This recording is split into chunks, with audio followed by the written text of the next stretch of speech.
Genèse 38. 1. En ce temps-là, Juda s'éloigna de ses frères, et se retira vers un homme d'Adulam, nommé Hira. 2. Là, Juda vit la fille d'un Cananéen, nommé Shua, il la prit pour femme, et alla vers elle. 3. Elle devint enceinte, et enfanta un fils, qu'elle appela Eher. 4. Elle devint encore enceinte, et enfanta un fils, qu'elle appela Onan. 5. Elle enfanta de nouveau un fils, qu'elle appela Shéla. Juda était Aksib quand elle l'enfanta. 6. Juda prit pour Eher, son premier-né, une femme nommée Tamar. 7. Et, premier-né de Juda, était méchant aux yeux de l'Éternel, et l'Éternel le fit mourir.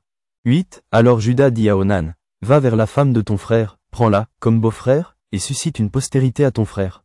9. Onan, sachant que cette postérité ne serait pas à lui, se souillait à terre lorsqu'il allait vers la femme de son frère, afin de ne pas donner de postérité à son frère. 10. Ce qu'il faisait déplut à l'Éternel, qui le fit aussi mourir.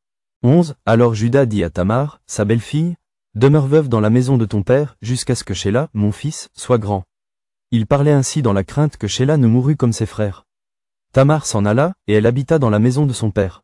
12. Les jours s'écoulèrent, et la fille de Shua, femme de Juda, mourut.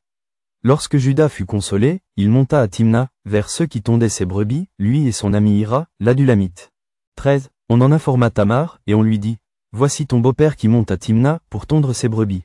14. Alors elle ôta ses habits de veuve, elle se couvrit d'un voile et s'enveloppa, et elle s'assit à l'entrée d'Énaïm, sur le chemin de Timna. Car elle voyait que Shéla était devenu grand, et qu'elle ne lui était point donnée pour femme. 15. Juda la vit, et la prit pour une prostituée, parce qu'elle avait couvert son visage.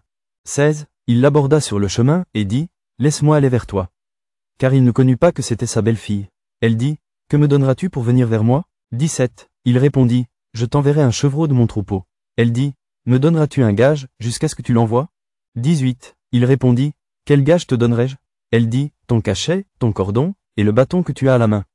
Il les lui donna, puis il alla vers elle, et elle devint enceinte de lui. 19. Elle se leva, et s'en alla.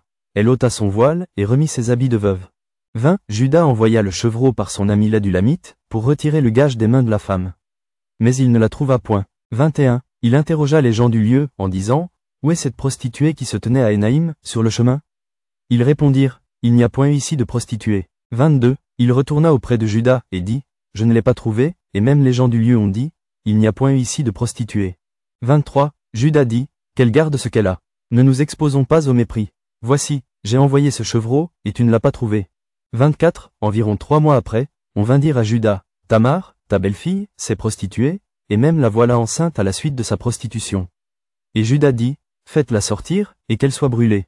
25. Comme on l'amenait dehors, elle fit dire à son beau-père, c'est de l'homme à qui ces choses appartiennent que je suis enceinte. Reconnais, je te prie, à qui sont ce cachet, ces cordons et ce bâton. 26. Juda les reconnut, et dit, elle est moins coupable que moi, puisque je ne l'ai pas donnée à Shéla, mon fils.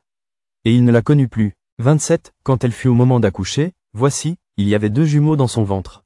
28. Et pendant l'accouchement il y en eut un qui présenta la main. La sage-femme la prit, et y attacha un fil cramoisi, en disant, celui-ci sort le premier. 29. Mais il retira la main, et son frère sortit.